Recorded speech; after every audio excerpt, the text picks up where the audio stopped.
I'm standing here with Anna Lindgren, Tasteline. You just held your presentation. How did it feel? I feel great. It was a great presentation for me to be able to hold it among these people where there's so many inspiring speakers.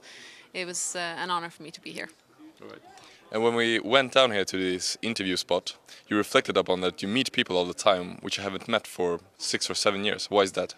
I think many of us have had a number of years that have been really tough, and we've been trying to survive and not have had time to sort of promote ourselves or do anything like that, and basically just worked really hard. And some people are here doing something completely different, but many are here doing what they did 7 years ago, and that proves the concept of the internet and that it actually works. So that's a lot of fun.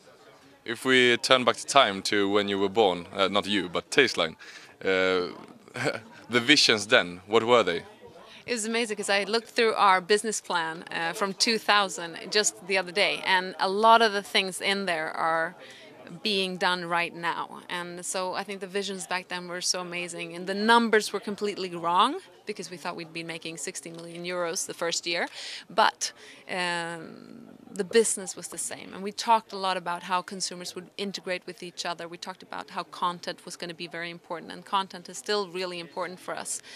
And so we're looking for the commerce bit to move faster in Sweden, so people can actually buy their grocery goods online easier. The general picture, which I get, of an IT entrepreneur is mostly a guy. Obviously, you're not. But why is that, you think? I'm glad you didn't think I was a guy. No, well, like I said, I think there are lots of women out there, and I think some of the ideas for women online, women were a little bit slower to get online, but they are out there and they have money and they're spending it. They're doing different things.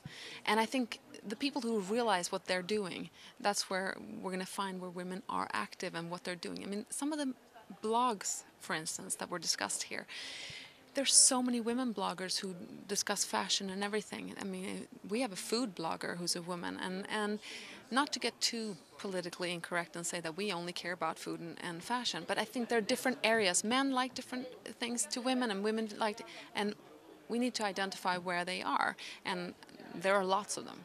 Would you say then that there is a potential growing market in women on the internet? Absolutely. I think that there's a great potential in women online. Alexander Bard yesterday mentioned 14-year-old South Korean girls, and I think that's just the beginning of it. They're everywhere, and within all these different communities, finding them and analyzing what they're doing is key to understanding our next coming trends. Thank you. Thank you.